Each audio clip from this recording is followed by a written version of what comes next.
There's something about Heisei Phase 1 that just grabs me. These stretch of shows between Showa era and Phase 2 have a familiar yet different kind of feel. Have a lineup of Showa writers and you can tell that they're a group that fit each other's themes. Have a lineup of Heisei Phase 2 writers and you'll see how much the suits differ in appearance. Then look at Heisei Phase 1 writers. Kuga and Agito have similar motifs, however, they each have several key differences that separate them from not only themselves, but other writers within the same phase and beyond. Other Heisei Phase 1 writers can look one way on the surface, but can be almost entirely different once you watch their seasons. I can give you the general premise of Kamen Rider Blade and Hibiki, though they might not appeal to you unless you actually sit down and watch them. Even then, their seasons go a different way after their halfway points, for better and for worse respectively. Now that we're on Kamen Rider Kabuto, well, I brought up Blade and Hibiki for a reason. Third time's the charm, I guess. You guys may or may not notice during the recap on what exactly changed aside from his tofu. The man kicks Kagami's wallet towards the thief and introduces himself. おばあちゃんはこう言ってた。天の道を生き、すべてを司る男。俺の名は天道宗司。I like it, but I think having a thick top and barely any armor for the bottoms is weird, reminding me of what I didn't like about Kamen Rider Kuga's suit. As for the casted off form, choreography has always been good, starting with the cheesiness of Showa writers to the raw combat of Kuga, then shifting a bit to something more modern with Kamen Rider Phase. CGI has been used sparingly with older seasons like Kamen Rider Agito, then Ryuki introduced it to be more commonplace with monsters, vehicles, and finishing moves. Kabuto has an interesting power, a narration even says so. Anyway, using this ability leads to some really cool ideas. With the help of CGI, we get gorgeous fight scenes such as in its debut. A fight on top of theme park attractions while people are on it. And just like the action, Kamen Rider music has a standard of being good too, especially when it comes to vocal insert themes. This season we have Full Force and Lord of the Speed, two fantastic themes that belong in a playlist of amazing Rider songs. I don't know which one I enjoy more. Full Force is really catchy and that guitar is, oh man. While Lord of the Speed is exactly what the name says, a song about the man who moves fast and will rule over everything. I've been dreading to talk about this, but I should also bring up the opening theme, Next Level. A big character moment comes early on with episode 4. Kagami leaves Tendou's house when Juka makes Kagami promise to come back and visit again. Ryo disappeared 2 years back, but suddenly reappeared around Tokyo. Zect and Tendou look into Ryo and Kagami goes to a baseball field to meet with Ryo. Then Zect troopers surround them, forcing Ryo to transform into a worm. Kagami realizes that he needs to let go. After this iconic scene, Kagami falls on his knees and cries. A few episodes later, Kagami gathers more footage from a fight between worms and Zect troopers. Then a yellow rider arrives. Cast off.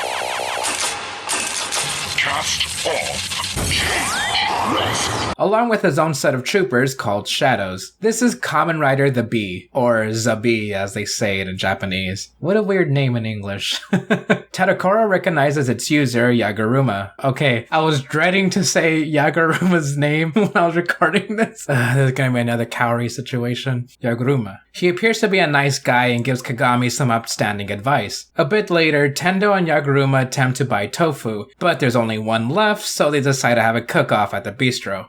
Zect created TheBee to have their own writer since Kabuto isn't under them, meaning that TheBee's main mission is to bring him in. Meanwhile, Yaguruma mentions that fighting Kabuto no longer suits his ideals, so he wishes Kagami the best and Tendou gives him tofu as a farewell gift. Somewhere in the city, a little girl wants to help an injured woman but is told not to touch her. A man walks up beside the woman, opens his guitar case, and puts makeup on her. The little girl's name is Gon. She has amnesia and is being taken care of by Daisuke, a makeup artist that doesn't care about anything unless a woman is involved. If he does happen to talk to one, Gon usually has to finish his sentences for him. Throughout the show so far, Tendou has made it clear that he is not friends with any commoners, especially someone like Kagami. He doesn't even like the word friend. Yaguruma was often frustrated by how Tendou is always one step ahead of Zect missions. Tendou is perfect. I completely agree. There were times where I was in complete disbelief on how Tendou could find worms before Zect or any of Tadokoro's crew. However, arrogance is pretty widely considered to be a flaw for anyone. I'll keep saying Tendou is perfect, but to a fault. Not showing much emotion to others is not a good thing, and we'll even see him break down later on. When it comes to viewers being annoyed by Tendou, it's a title that should be only given to those he thinks is worthy. To the point I was trying to make, Kagami, oh look, Tendou can gather a group of women just by standing there. おばあちゃんが言っていた。すべての女性は等しく美しいと。I wonder what Yaguruma is doing. Probably hating life because his subordinate, Kageyama, took the bee from him. Yeah, I'm just gonna bring this up here. Tendou gets a brand new toy that he uses literally twice in the whole season. But older seasons don't show toys as badly as newer Toku, am I right, guys? Oh look, there's Goro. Back to memories, Gon gets knocked out by a worm and starts to recover what she lost with her amnesia. A while ago, she was on a bus with her mom when a worm attacked, causing the bus to crash. That's when Daisuke found her and offered her all the strawberry milk she wanted. Coincidentally, Daisuke works with Gon's mom, so they're able to reconnect soon enough.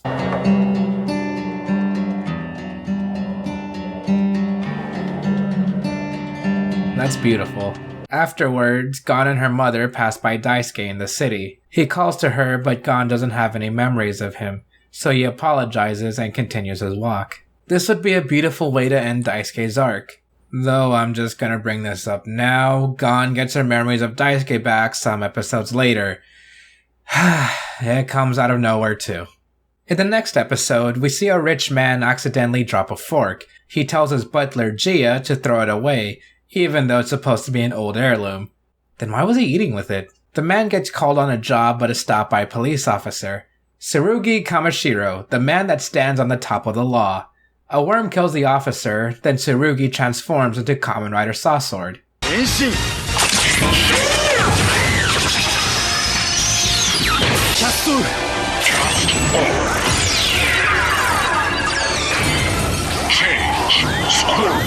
We're shown that Mishima has been paying Tsurugi to fight for Zect. Of course, Tsurugi has to meet our protagonist, and of course, they have a clash of personalities. Although it kinda makes sense for Tsurugi to butt heads because we have another man that will stand on top of everything, and who also spouts quotes. Yeah, one writer's arc got finished pretty quickly and we got another writer for comedy relief who's gonna be here for a while. I wonder what's coming next. Mishima sends Tadakoro into a room for an experiment. Zect is currently looking for someone that can withstand a powerful Zector. Their next candidate is Kagami. Elsewhere, Misaki and Kagami are staking out a factory for worms. Kagami enters it alone and gets surrounded by worms. Then a boy has Kagami make an escape. Kageyama is told that a boy is inside, but he retorts to Kagami that it's not possible. There are only worms in the factory. After visiting Tadakoro in the hospital, Mishima tells Kagami about Zect's project to find a user for Kamen Rider Gattack.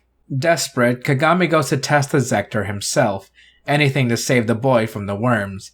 He enters the room and exits as a bloody mess. Kageyama, the Beast's shadows, and Tsurugi are given orders to fight worms in a factory before it's scheduled to detonate.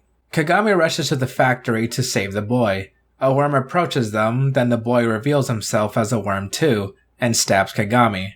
Zect knew that Kagami's will is strong, so they had a belt put on him. He was kept in the dark by Zect, pushed to the side by Tendou. He lost a brother, isn't on good terms with his dad, who's secretly Zect's leader. And I felt Kagami's pure joy. I felt Kagami's sadness after his mimic brother died. I felt his interactive heroism just being in a minor part of Zect. However, now Kagami can't forgive the worm that betrayed his trust, so he calls for the Gattack Zector. Henshin!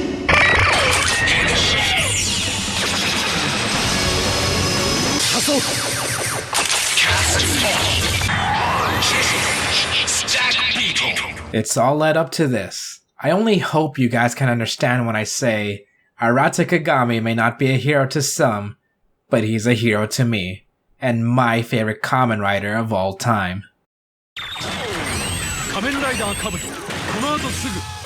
Kabuto, and here are some of their responses. Willow Luna Axel says, on the surface level, at first I thought it was just some basic rider versus monster formula, but as I watched the characters interact and learned the deeper story, as explained by the movie, I learned to love the series, not to mention its sleek rider suits, the hype soundtrack, and wonderful fight scenes. Also, I seriously don't understand people hating Tendou. I've heard people chalk it up to as, he has a huge god complex, ! Which is not correct at all. Tendou is just calm and sensible. If anyone has some kind of complex in the show, it would be Tsurugi, and that's just cause he's posh. Not hating on my good Scorpion boy. Overall, a great show. I also really like the reply to her. Red says, "Oh wow, so did we just become best friends with a singular paragraph?" And I agree. I completely agree with everything Willow says. Lupin G.O.'s says, by the way, great name, "I really enjoyed it. I really like the idea of Clock Up and the casts. The suit designs are pretty good. I love Sasword's suit. Even though I had a really bad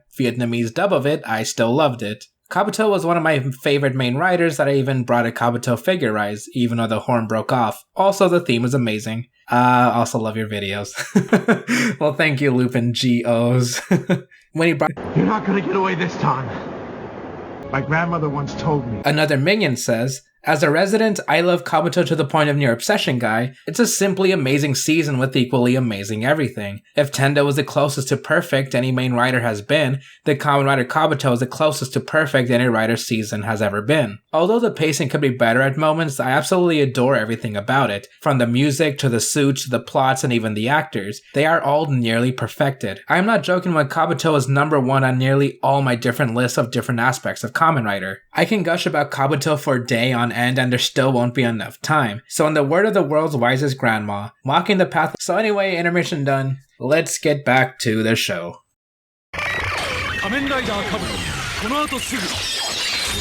The meteorite that landed on Shibuya 7 years ago was where the worms came from. During it, Hiyori was trapped in her rubble when she saw young Tendou in front of her parents. Shibuya has been closed off to the public, but Hiyori, Tendou, and Kagami know that a dark secret is hiding in there. The three of them infiltrate Shibuya's Area X. Inside are papers from the Masked Rider project from 1971. Along with Arase Kagami's name. They also hear a sound come from deeper inside, but they're chased out by Kageyama. On a hill, Hiyori is drawing, and it seems like she has insect wings. Meanwhile, Kagami and Tendou have been fighting. Kagami witnessed Tsurugi transform into a worm and wants to protect him from Tendou. Kagami talks to Gia about Tsurugi, but all he says is that sometimes God gives you a difficult decision. Gia knows his secret, but Tsurugi's heritage must continue, no matter by who. It doesn't help that Tsurugi made a promise to defeat all worms and avenge Kagami's brother. Plus, Tsurugi thinks they're best friends now. While cleaning, Juka finds a picture of Tendou and two adults that she doesn't recognize. Hiyori notices the photo when she goes over for a visit. The adults are actually Hiyori's parents, but that's not all. The mystery deepens when Hiyori later gets surrounded by worms. She has no choice that she releases herself and transforms into a worm. Meanwhile, Mishima's in Area X to talk to a masked man in chains. This man is being used to test a project. The Hyperzector. Tendou hides out with Hiyori to tell her the truth. When Tendou was young, his parents were mimicked by worms, so his grandmother took him in. His mother was pregnant with a girl she wanted to name Hiyori. Tendou Soji's name came from his grandma. His real name is Kusakabe Soji. When the meteor fell, Tendou was about to kill his mimic parents, until he heard the young Hiyori yell out to not kill them. He told Hiyori that he'll always be by her side, because they're brother and sister. Hiyori and Tendou hear a voice call to them from Area X. Inside, Hiyori sees a man in chains. She breaks off his mask and sees Tendou's face. It's been a week since Hiyori disappeared. Within that week, Tendou became a commander for Zect and is searching for a second in command. He had Kagami in mind but goes with a girl named Renge. You can already forget her name. I'm barely gonna bring her up because she doesn't really do much. Moving on. Tendou's first act as commander is to retrieve all the Zectors back, so he buys a Sasword Zector from Tsurugi, has Gon deliver the Drake grip without Daisuke's permission, and forcibly takes the bee from Kageyama. However, during the fight with Kageyama,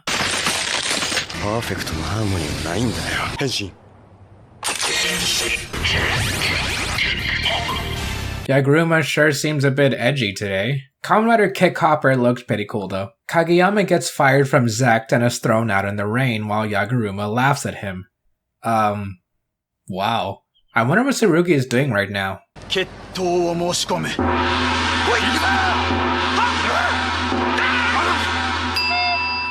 Huh.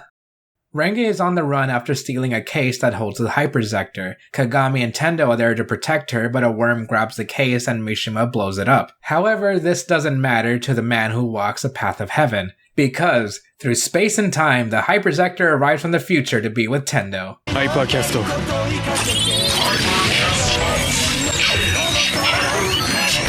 Meh. And in case any of you were confused about what just happened, me too. Oh look, Kageyama becomes Kamen Rider Punch Hopper and calls Eguruma his brother. To add to the edginess, they call themselves the Hell Brothers. By the way, the Hyperzectors are never explained. Ever. So, I wish I can build this up because the scene that I'm going to talk about is actually really cool, but I'll explain more detail outside the recap. After battling some worms, Tendou picks up a green rock, which is a piece of the meteor from years ago, teleporting him to a field where Hiyori is, along with another Tendou. Cast off.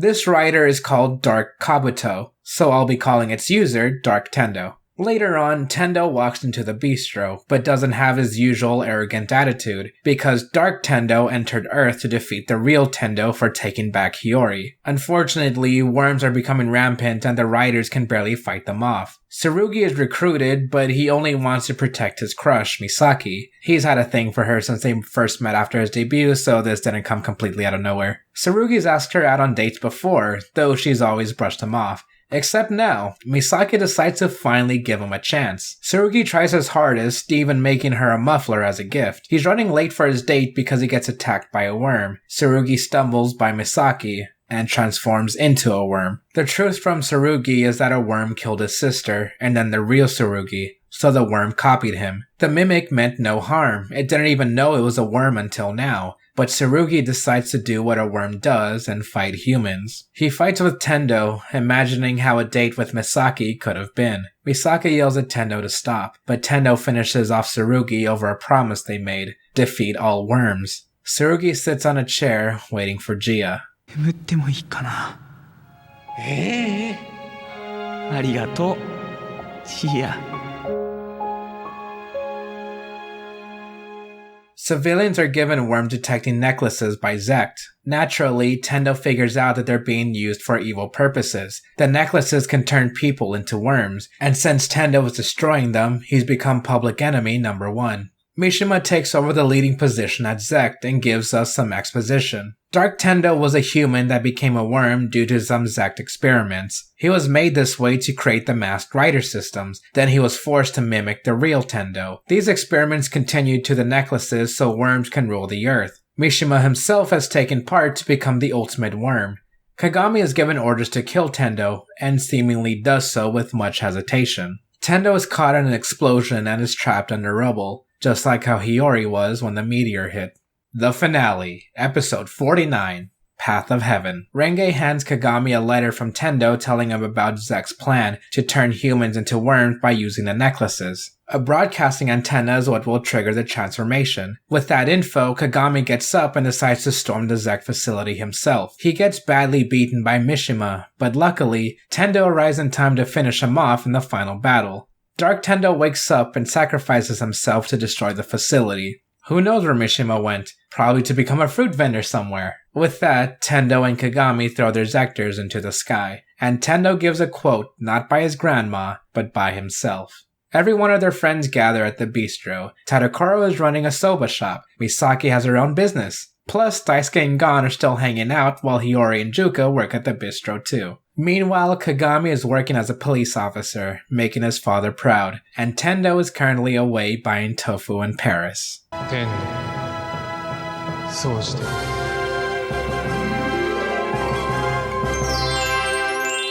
But what if the meteor that hit Shibuya was bigger than we thought? In this alternate timeline, the world has become a desolate wasteland. Neo Zect has become their own entity and Tendou is still as perfect as ever. So he teams up with Kagami to take them down. However, they don't have much time as another meteor is about to hit Earth. Other riders, as well as 2 new ones, get defeated. The big bad of this timeline is a rider named Caucasus who's capable of hyper clock up. Tendou is able to summon the Hyperzector and pulls off a miracle at the last second. With hyper clock up, Tendou breaks off the meteor and travels through time. To QTV Nihon for subbing this amazing series.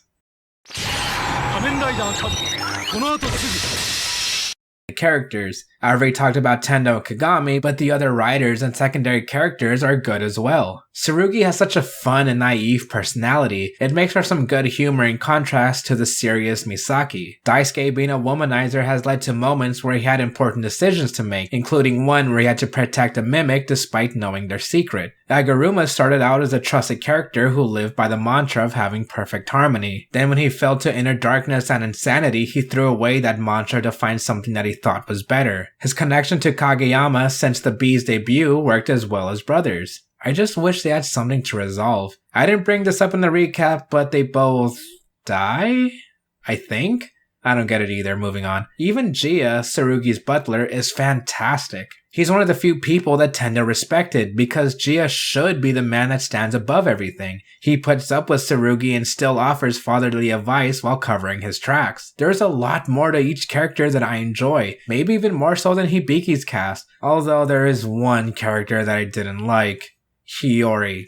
Which moments became very few and far between. All I can think of from the top of my head is when Kagami and his father silently played catch at a baseball field. It's nighttime. There's no music. They don't even say a word when they see each other.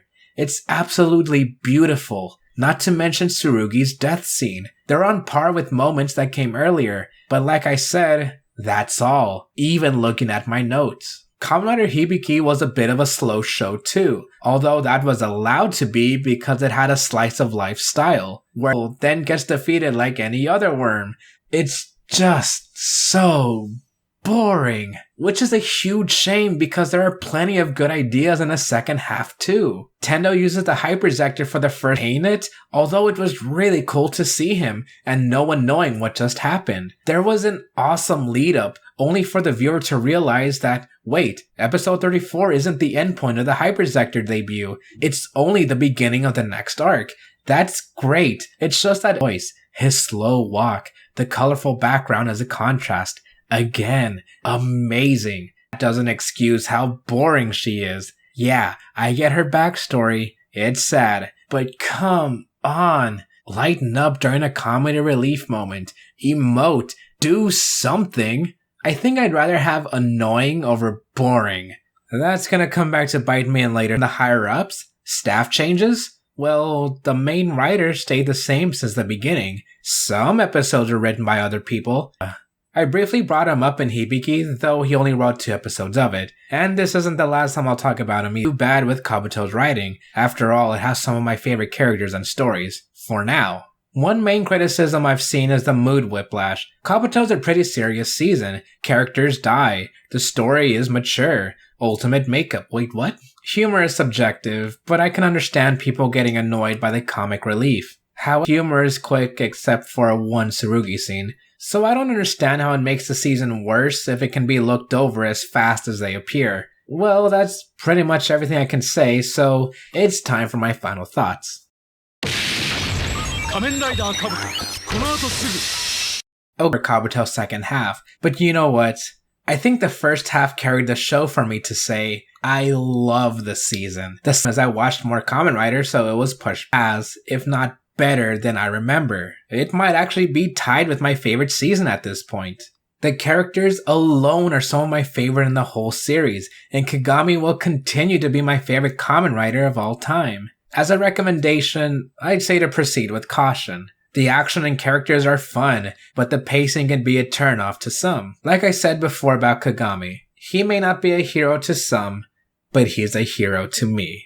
With all that being said, I'll see you guys next time when we board the time-traveling train with Kamen Rider Den-O, Ore Sanjo. Oh, I'm never doing that again. 世界で一番偉いのは天道宗師様。天道 ?No! Repeat after me! 天道様。天道様。